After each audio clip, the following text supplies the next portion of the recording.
Welcome to Around the NFL, presented by Season 2 of The Boys, only on Amazon Prime Video. My name is Dan Hansis, coming to you from a virtual room filled with heroes. Mark Sessler, Greg Rosenthal. What is up, boys?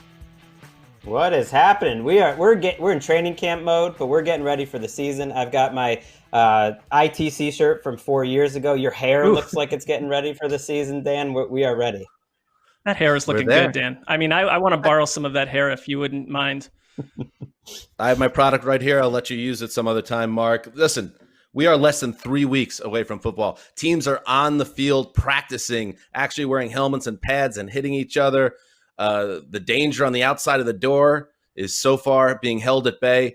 We're in a good place, and I'm getting excited. It's been a weird summer. I think we can all agree on that. But right now, it feels like we're getting ready for a season, and I love it. Feels good. All right, coming up on today's show, this is a good one. The great Aditi Kinkhabwala of NFL Network is going to talk AFC North with us, and we're going to dig into everything across our league that's happened all through the week and right up to right now. So let's get into it with some news.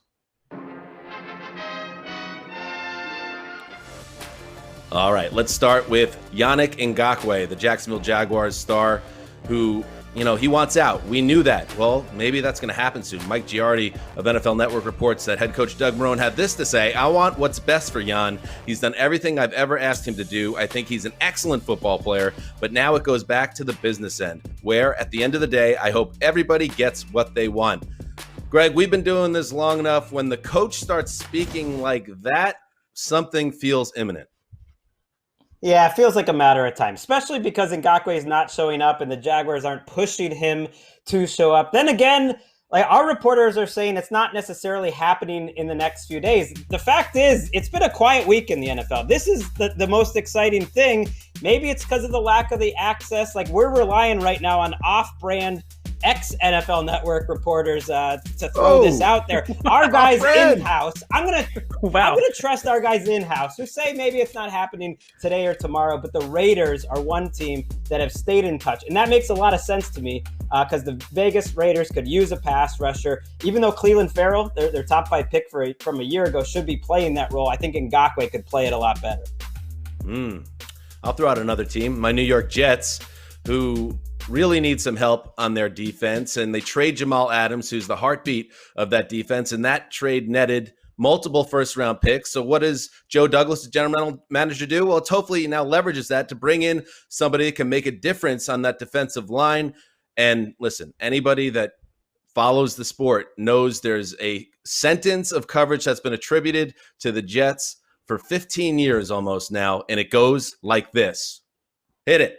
The Jets have not had a premier pass rusher since John Abraham was traded in 2006. I'm so sick, Greg. I'm so tired, Mark, of hearing that factoid in beat reporter notebooks and national writers talking about deficiencies with the Jets D. This guy, Ngakoue, has had at least 8 sacks every year he's been in the league. Bring this guy in the building and get rid of that factoid. Well, and that's on the hands of about 18 to 19 Jets general managers at this point. Joe Douglas seems determined to rebuild this team, and the defense could use a piece like this. I would just say, though, that from the Jaguars angle, that people expecting the team just to, go down Tanksville and give all their players away.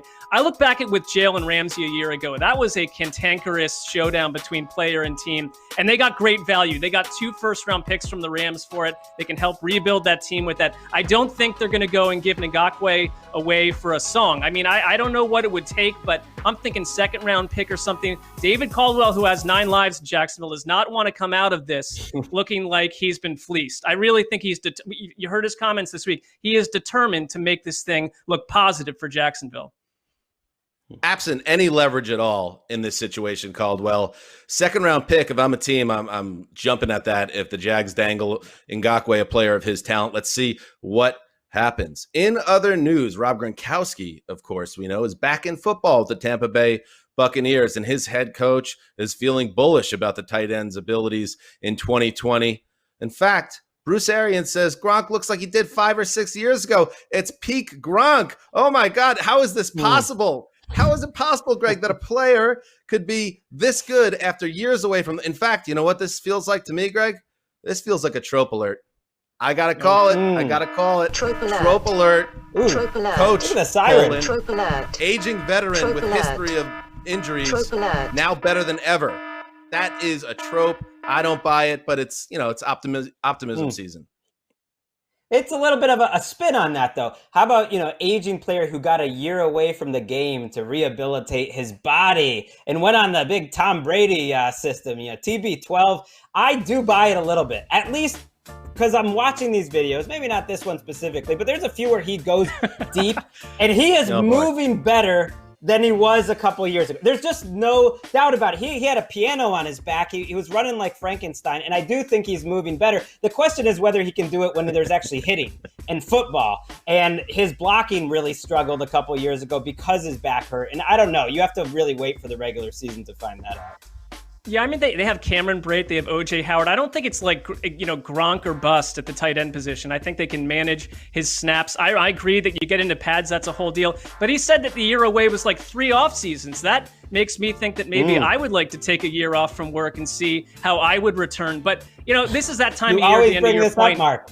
Well, it's a drum beat. It's a theme. I mean, it's real stuff. It's real life. He also said, Gronk, that Brady's arm looked as strong as it was when he came into the league. So to me, this Another is that, trope alert. that part of. It is a trope, and it's like you never hear a guy say, you know what, these guys, they're pudgy. My teammate is slow. The playbook's going in one ear and out the other. You don't hear this stuff in August. It's all flowery praise. So. Here's the thing. Do I buy that Gronk is moving well right now? I do buy that because, the year away, it had to help. But let's see what happens when he starts getting dragged to the ground and getting walloped in the blocking game, how that body holds up. And my other thought is O.J. Howard, let's not, get rid of O.J. Howard out of the mix here because that guy is fantastically talented. I know he had a very difficult 2019, but I would hope that he doesn't get buried on the depth chart. Gronk, an old Parcells-ism. Progress stopper. Older guys that keep younger guys from flashing their potential. I wouldn't want that to be Gronk's final year either. I mean, let's find a way to balance this. A good problem to have if you're not having to play Gronk that much. I mean, it's a much better offense, at least in terms of weapons, than the last offense Gronk was on in New England. Very true. In other news, bummer news, Washington football team coach Ron Rivera announced Thursday that he's been diagnosed what he calls a very treatable and curable form of lymph node cancer. The plan as of now for Rivera is to continue on the sidelines, but there is a plan B in place that would involve Jack Del Rio as the coach. So we send our best wishes to Ron Rivera, and cancer is something that hits close to everyone. This podcast is no different. The great Chris Wessling, our colleague, has been missing time because he is fighting cancer for a second time. So obviously this is something that we feel for Rivera and his family in Washington. And you just hope, I mean, when you think about it, Mark, what coach has more on his shoulders to start with as he enters this new job with Washington during the coronavirus? The amount that they've kind of put on his shoulders trying to reboot not just the team, but also the culture there. And now off the field, he has a cancer battle. Yeah, he's playing the roles of, 7 or 8 men. And I think he's done a great job. And the respect for Ron Rivera is different than for a lot of other coaches. I mean, I was randomly watching Super Bowl 20 the other night, and Ron Rivera was in that game. I mean, he's been in this league forever. Why, am I bragging? I mean, I could have been doing something more productive. I mean, okay, I'm a real football guy. Hey, I'm a real football tape head. Oh, all right. All right. Well, I see where you're going with this, but I would just say that Rex, when you look at what we have with Ron Rivera, the career overall, the respect around him, man, everyone just hopes that he is going to heal quickly. And it's just one of those things where the whole NFL says, we are with you. Yeah, it's tough news, and you said it, Dan, with what a challenging year this has been for him, starting with losing a job that, was his dream job in Carolina, and then rebounding and having so much to deal with. It's encouraging that his doctors are the ones that told him to keep working. And Rivera mentioned he might not be feeling as good in 3 or 4 weeks as he does right now, but it's great that he's still out there with this team, and hopefully he can stay with them. Best wishes to you, Riverboat Ron. And in the shotgun. He pops, fires it down the field, a man wide open. Juju, he's at the 25-20. He's into the end zone for a 75-yard touchdown. All Big Ben has to do is throw the ball out there, and the speed of Schuster just takes over. Welcome back to the broadcast, and there he is, Big Ben Roethlisberger at Steelers practice, slinging the pigskin. It's one of the big stories in the AFC North. How will Big Ben look after tearing 3 tendons in his elbow last year and having that surgery? So let's talk about everything Steelers and AFC North related with the great Aditi Kinkhabwala of NFL Network, a great friend of the show. Welcome to the broadcast, Aditi.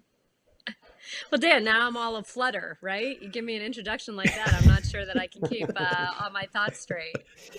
And now I definitely can't tell Mark the truth about the Browns. I mean, if that's the setup, then that's a professional team right there.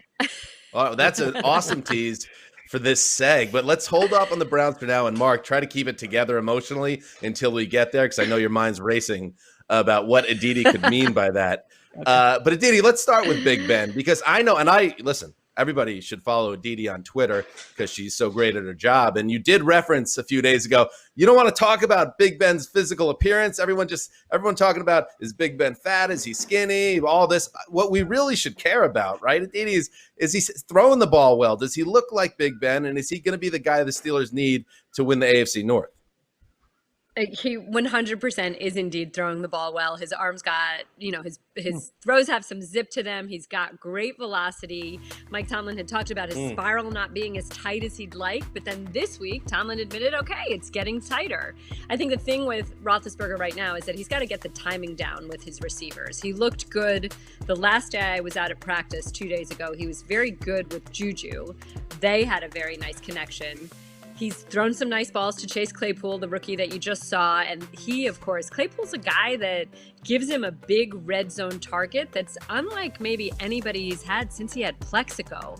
This is I'm jumping around a little bit here, but let me just say this. I also referenced in that same tweet that you were talking about, Dan, this group of receivers could rival the Young Money crew. And the Young Money crew, of course, was Emmanuel Sanders, Mike Wallace, and Antonio Brown. I really like the young guys that are here right now. Chase Claypool, Deontay Johnson, James Washington, and then, of course, Juju, who does have the rapport with Ben.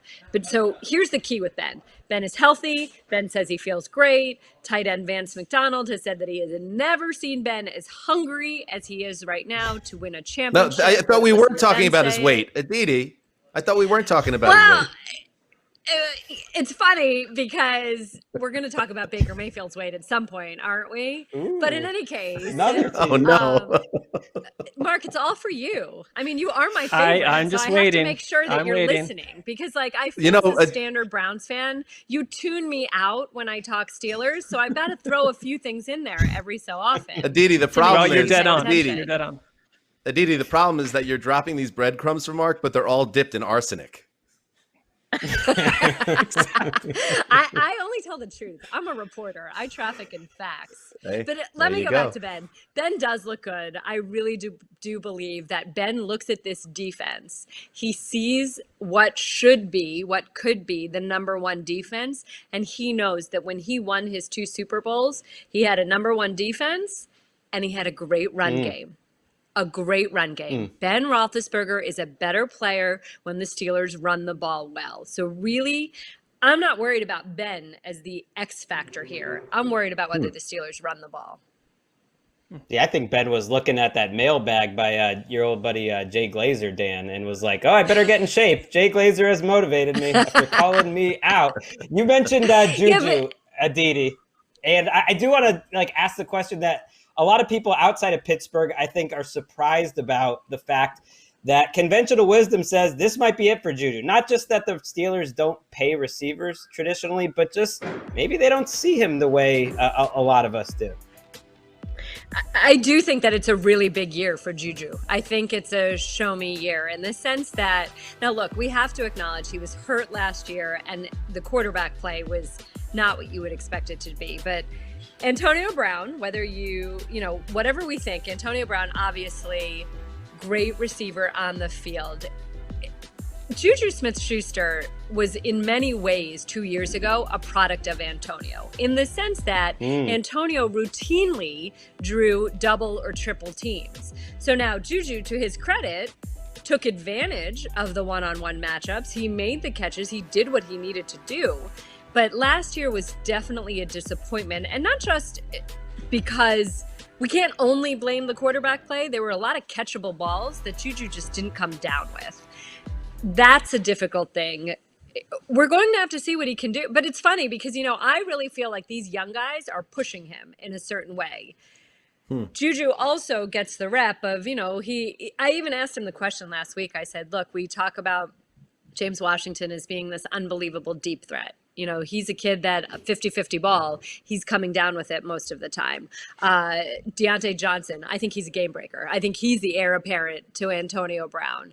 Chase Claypool, like I just said, huge red zone target, high ceiling. So I asked Juju, what's your role in this? And Juju, what's the one thing you do that nobody else does? And Juju says, well, I keep things fun. I'm the one that makes sure everyone has a good time.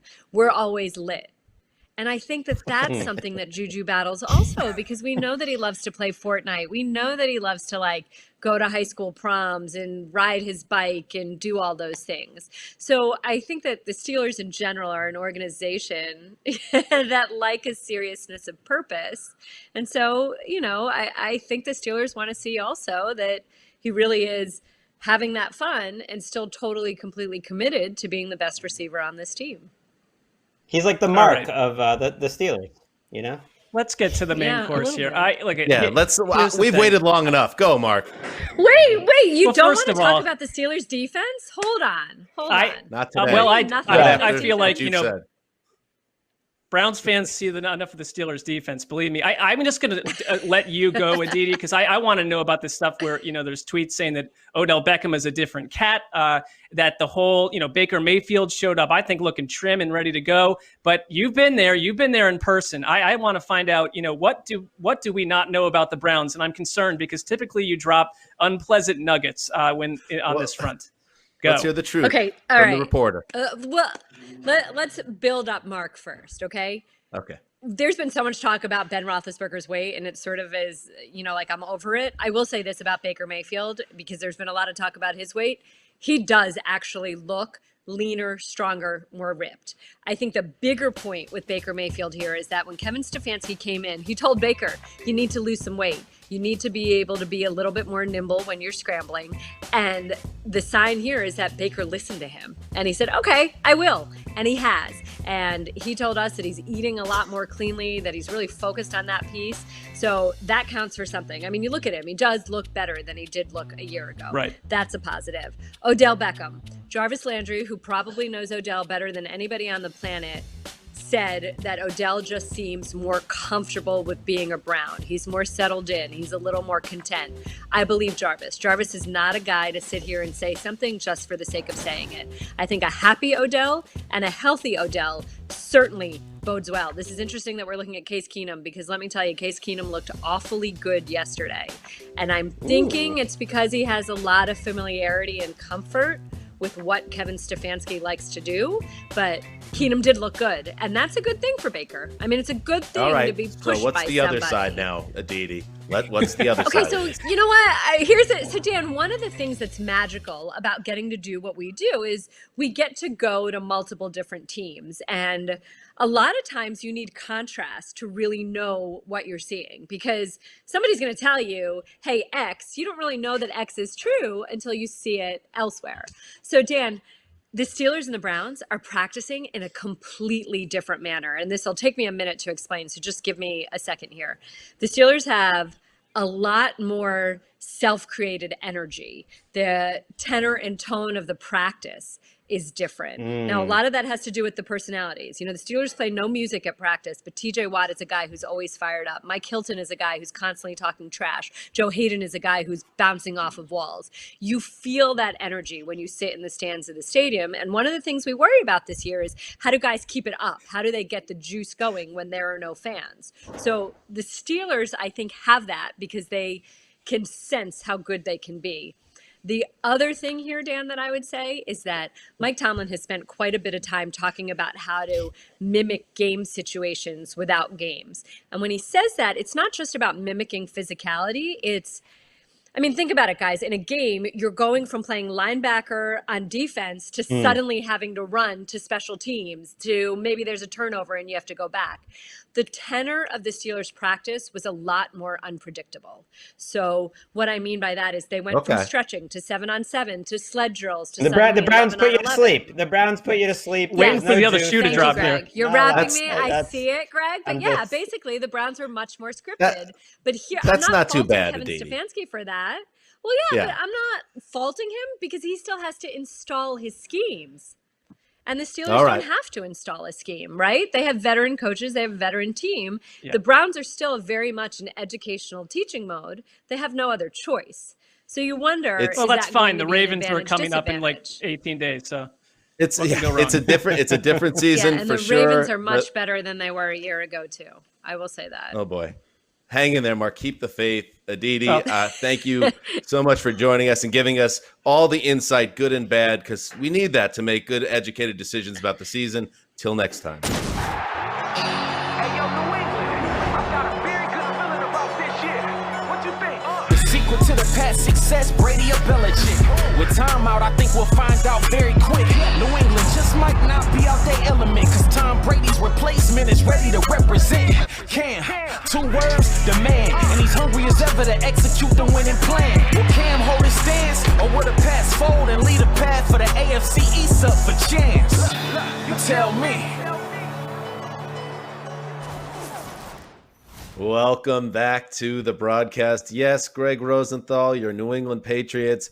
It's a little bumpier than usual this time of year as they try to figure out life after Tom Brady. And this week, and we know everybody's got a bit of a bumpy ride right now in training camp on offense, but it's not going too well so far. Jarrett Stidham, who at one point seemed to be the starter, he's been throwing interceptions like crazy this week, and now he's down with an injury. We don't know for how long. And then Cam Newton also in the mix. And what do you feel like right now, Greg? Where is your feeling of confidence around the Patriots? I'm not worried. I mean, basically, when did OTA start? Like earlier in the week. Now we're into the first few days of training camp. It's not a surprise to me that one of the best defensive backfields in the league is dominating their offense. Stidham, though, is not going to be their starter. I don't need to hear about a rotation. He was going to have to show up and be the guy to stand out, to have a mastery of the offense and play well. And that hasn't happened. And it's not a surprise to me that Cam Newton's taken a little while to pick up the offense either. But he's healthy. He's out there. He's starting to get the majority of the reps. As the days increase, Newton is getting more reps. And I think that's all leading to a very fun Week 1 with Cam Newton as the New England Patriots starter. You're not going to get me down about this, Dan, please. That's right. I'm with you, Greg. I give it about a 1.8% chance that Cam Newton is not the guy they attempt to go in with to start, and could things change down the road. But the whole idea of shuttling quarterbacks in and out like the 1992 Broncos did with Tommy Maddox and Sean Moore, I mean, that's not something I think Belichick's going to want to sign up for. And for me, I mean, this is what you lose without preseason games. There would be some definitive tape to look at, and we could have these discussions. We're not getting a full picture here, but it's Cam Newton or bust, right? I felt like earlier this week when that report was out there that the Patriots could use multiple quarterbacks, it was kind of greeted with, Bill, he'll make it work because he's Belichick. And now we see all these interceptions from Stidham, and it's like, oh, of course he wouldn't do that. Cam Newton all the way. All right, well, let's see how this all plays out. But there is a lot. You're putting a lot. And listen, I know the Patriots are the Patriots, but you're putting a lot on Cam Newton, asking him to come back to the league and immediately hit the ground running as a proficient franchise-level quarterback. And that's what the Patriots need. They need somebody to step in and run that offense. Can he do it? It's fair to wonder if he can. Without a lot of great weapons either, which it's not gonna make it any easier for him. No, that's a good point. Meanwhile, in other AFC East news, the Miami Dolphins quarterback room also very interesting. Ryan Fitzpatrick, the Amish rifle, he's expected to be the starter. He's been taking all the first team reps. He did miss practice on Friday, so we'll see what's going on there. But Fitzpatrick looks to be in the driver's seat, the first round pick. Tua Tagovailoa. Did I get it right? I'm getting there. I'll be there by October. He's got work to do, but he's looking good in practice as well, Mark. Yeah, I just think that you got Chan Gailey there, who has worked with Fitzpatrick multiple times. They know each other so well. There's a jump start with knowing the system. It just makes sense for Fitzpatrick to be the guy. I looked at the schedule because I always say whatever people think Tua's going to start, I'm going to take like 2 weeks off of that because if things get hot, they're going to want to put the first round pick in there. How about week 4? At home against the Seahawks and Russell Wilson? Would that be an interesting time for Tua to jump in? But reality tells you it could be the second half of week 1. I mean, these things just seem to happen quicker than ever now. The positive news there is he's out there, and he's coming off a major surgery, which at the time people thought, well, we don't know if he's going to be on the PUP list for the first 6 or 7 games. That's what we thought back in January or February. He's throwing the ball well. Brian Flores, their coach, said they got to stop checking everything down. But it's a reminder, it's still these first week of training camp, and they're just working on things. The reporters there say Tagovailoa hasn't thrown anything down the field the whole time. Everything's been slants and 5-yard throws. And so teams are just early in the installation of their offenses. And if you're following Tua and you followed him in college, the injury was a serious one. It was a broken hip, and it really made you wonder if he was going to be able to do the things that made him special, his ability to make plays with his legs and his arm. The Miami Herald reported that he's showing good mobility and good escapability in the pocket. We'll see how the throwing goes as things progress, but that's a nice step. And it is, I just think I'm with you, Mark, like the idea of quarterbacks, especially first-round quarterbacks in the modern league, getting a redshirt year. Maybe Tua is different because of his college injury, but I bet he'd be on the field by Halloween. We'll have to see, though. I think so, too. Finally, one other AFC East nugget, Mark. I want to bounce this one off you because the Bills announced that the team stadium will officially be called Bills Stadium. That's kind of a throwback. Okay. I feel almost young again. No corporate sponsorship for the time being until they find a new corporate sponsor. So while we're here in this moment of time, this little pocket before the tens of millions of dollars get back into the mix, I want to ask you a multiple choice question, Mark. What would you choose let's do it. as the all-time Bills Stadium name? A, Rich Stadium, going back to the Jim Kelly glory years. B, Ralph Wilson Stadium. I think that's the name of the stadium when Ryan Fitzpatrick went nuts in like 2012. C, New Era Stadium. I mean, if you like hats. D, Bills Stadium. What's your choice? I would go E. E, none of the above, because, I mean, if you want to really dip Bills fans in history, I would name it this. How about Marv Levy Stadium? And you know why it works? Because you can just call it the Marv, right? Hey, it's like, hey, Patty, you want to come over and play checkers tomorrow? It's like, actually, no, I'm not free to play checkers. I'm going to the Marv to watch the Bills drop a 50 burger on the Patriots. I mean, it just rolls off the tongue, and everyone loves Marv Levy. I mean, we had a chance to meet him once. He's a wonderful guy, and like, I just think this fits. Come on, the Marv. I'm selling it right now. No, you just give me think some of about that it. money when it gets picked up. Think about it. Week 7, you're not going to get any money from it. Week 17, the Patriots, the Bills, both 10-5. Week 17 game. It's up there in Orchard Park. Where are they playing? Let's decide who's going to win. Oh, they're playing at the Marv. I'm going with the Bills. I just want to know who's asking to play checkers on Friday. What's that? Well, I said who's asking to play you and checkers on Friday there on Sundays. Well, that's what they do up in Western New York, Greg. It's a salt of the earth type area. Look at that, Alex Smith celebrating with his family after being cleared to practice with the Washington football team. 17 surgeries to fix that broken leg, and now he's got a chance to build his career once more. It is time now for Hero of the Week, presented by Season 2 of The Boys, only on Amazon Prime Video. What an amazing story. Mark Sessler, Alex Smith back on the field. What do you think about this, though? Where does this factor in when you talk about 2020 and the Washington football team? Well, I think the starting point is that we've already talked about him as our comeback player of the year. How about comeback player of the century? I mean, if you look at that documentary and what he went through, it is incredible to even see him out on the practice field like we are right now, in pads, functionally, dropping back, making throws. I think Alex Smith is just the kind of guy that we can look at and say, this is some of the better things happening in the NFL. I don't know what it means in terms of what you do in the season. I think a lot of teams are going to have to keep 3 quarterbacks, number one, but it's tricky because you got other people in that building like Dwayne Haskins, Greg, that you have to evaluate this season right now. Yeah, and they are. And Haskins is getting most of the first team reps, and Kyle Allen's getting most of the rest of the reps. And for now, Alex Smith is just working his way in there. And they're paying Alex Smith well this year, whether he's on the team or not. So why not have him there in the room as he gets ready? I'm more curious to see if Dwayne Haskins keeps this job the whole time. Because a quote that Ron Rivera said before we learned about his cancer diagnosis last week was that Kyle Allen would have been starting the second week of the preseason, which kind of slipped under the radar there. And that tells me Kyle Allen has a chance to start games this year if the Washington football team does not stay near 500.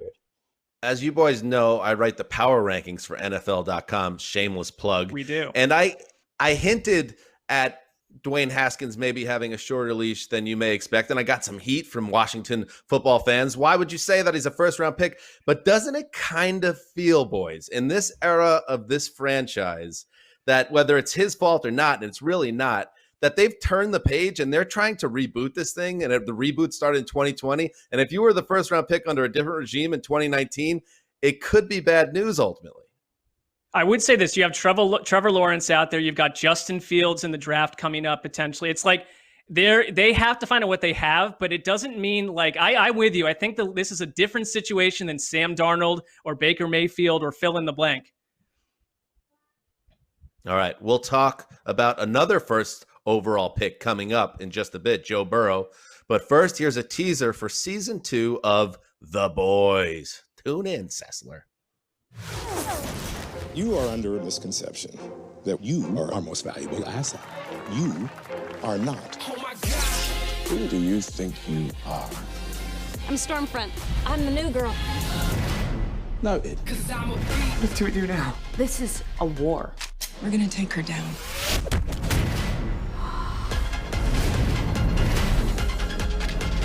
You are fun.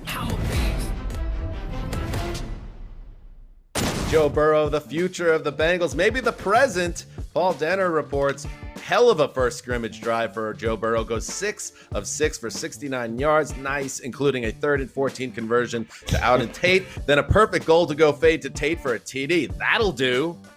Woo-wee. You know what? Yeah. What fan base could use more of a shot in the arm than the Bengals? And here is Joe Burrow to save the day. Greg Rosenthal, you're feeling the juice. Feel the juice. I am fired up. Couple takeaways from that tweet. Number one, Auden Tate. I know the Bengals existed in like a black hole down the stretch last season. Auden Tate's a baller. Like he might be ahead of T. Higgins. He's going to be a factor. I really like him. But Joe Burrow is the guy that gets everyone excited in Cincinnati. And if he comes out and plays well, and I think he's about as mature and ready to play in the NFL as you could be coming out of the system that they had at LSU. If he plays well right off the bat, I don't want to hear anything about how hard the preseason is and how much you need it for rookies.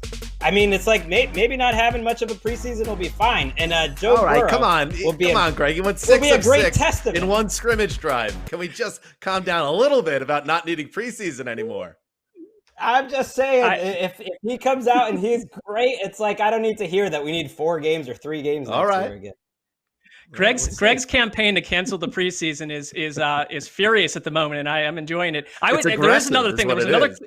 There was another clip out there too of Burrow running for his life with the entire defensive line chasing him, and that's my one concern for him. If you go look at like PFF's offensive line grades for the Bengals, it's all yellows and reds. It looks like a forest fire. I mean, it's not a good situation, and that can neutralize a very talented quarterback. That situation in Cincinnati is not fixed, but I think Burrow is the dude. You can just feel something good is happening for the Bengals finally.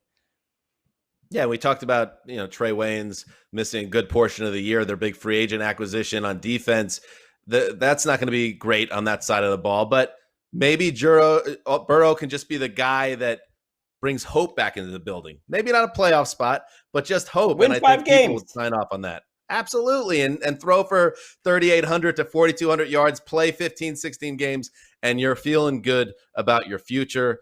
In other news, Miles Sanders is the future in the backfield for the Philadelphia Eagles. The guy was a super stud in the second half last year, really carried along with Carson Wentz the Eagles to the playoffs. Well, he suffered a lower body injury this week in practice. There's optimism Mark, that he's going to be ready for week 1, but it's definitely not the thing you want to hear, especially if you have fantasy drafts coming up and you're all pumped up about him as a first-round pick.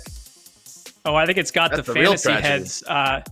Yes, I think the fantasy heads are aflutter and very concerned about what to do here. I mean, the Eagles really, under Doug Peterson, they have not had a 1,000-yard rusher. This is the guy. They haven't had a 1,000-yard rusher since They haven't had a McCoy. 1,000-yard. No, let me jump in, Mark. They have not had a 1,000-yard rusher since John Abraham was traded in 2006. Is that right? Exactly. That's how long it's been. I mean, it's been a running back by committee. I think they think Sanders can do it all. He had 50 catches last year too. I mean, this player is up there in the fantasy standings for a reason. It would be tough to see him lose any time because of this.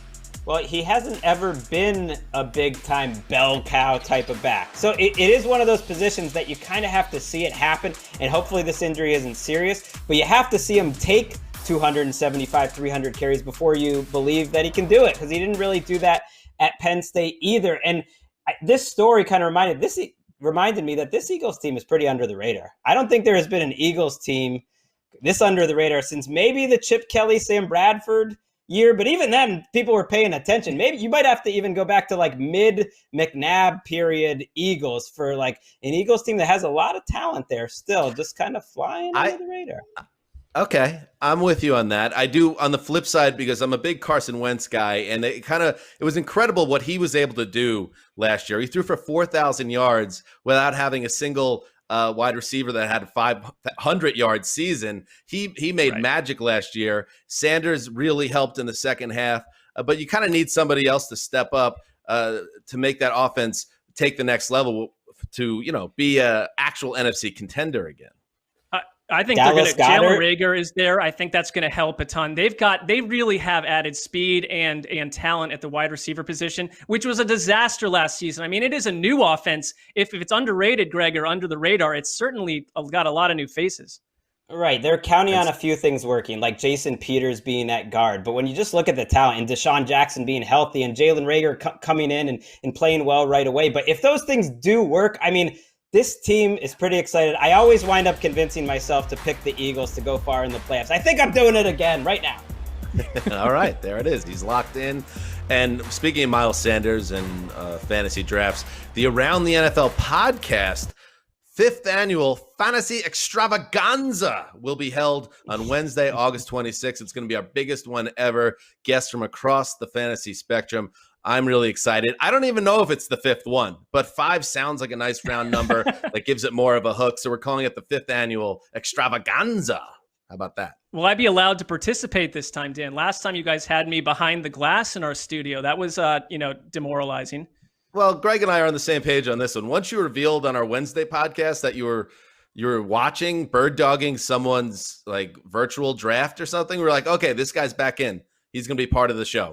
Suddenly, I mean, you didn't build Roto World brick by brick like me and Chris Wesseling, and Dan's the host, of course. So it always has been tricky to find your role in this show. But tune in to find out how we do it. I'm going to create a role. Watch out. Enjoying the Around the NFL broadcast? Well, you'll love the Around the NFL podcast, the #1 NFL podcast in the game, by our estimation at least. News, analysis, and coverage of every game delivered, as always, with a touch of mirth. Check us out wherever you get your podcasts. Jeez, look at those quarantine beards in that promo. Looking rough. Time to update that thing. I was looking bad. Yeah, that's rough. What is that about? Bunker beards. All right, it's time for one final thought on the broadcast. Mark, get us going. I mean, I'm not trying to break news here, but I think that Patrick Mahomes has a pretty good arm for an NFL quarterback, and a clip was released yesterday that swept the nation. Take a look at this throw. I could name 100 quarterbacks that could never do this with a gun to their head. Woo! This is how you do it. I mean, let's just play this thing over and over. Patrick Mahomes is basically someone who has just arrived from a different star system. There's people out there thinking that human race potentially came from another planet. I'm buying it after seeing this. Well, this guy is special. Chiefs 15-1, baby. Look at how he squares the shoulders. I love that, Mark.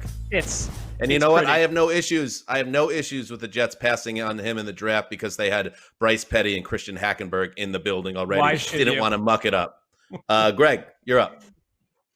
All right, this offseason, there was a lot of talk about when is Jordan Love going to take over for Aaron Rodgers. But when no one was looking, it's Tim Boyle season. Watch out, Tim Boyle is the backup quarterback in Green Bay. He's the guy behind Aaron Rodgers that I think Aaron Rodgers might have never seen coming, that you got to watch out. I look at Boyle. He's coming up next in the rotation. It's not Jordan Love. He's getting out of the way of those obstacles. And everyone in Green Bay says he is playing outstanding. He's got a big arm. He's got some swag. And I'm telling you, Tim Boyle season, it might be continuing. That's more impressive than that Mahomes throw. I'd say.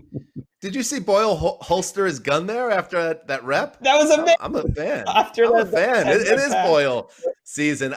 My one final thought, Dez Bryant. Dez worked out with the Ravens this week. The Ravens, who needed a veteran presence, he left presence in their wide receiver room. He left without a contract, according to Rap Sheet, so nothing imminent at this time. And who knows if Dez has anything left, or if he's played his last down. He's 31 years old. It's kind of hard to believe that he hasn't played a game since 2017. He got signed, of course, by the Saints late last year and then blew out his Achilles right before his big comeback game. And I just have to say that in our years doing our podcast, he was always one of my favorite players and such a great game changer and a charismatic guy and a guy that always seemed to be in the center of everything. So I'd like to see him get one more chance in our league. We just need a team to give it to him. It's crazy to think about that he's younger than Emmanuel Sanders or many other quality wide receivers are out there. And watching that clip, you're right. I would love to see him back in the NFL.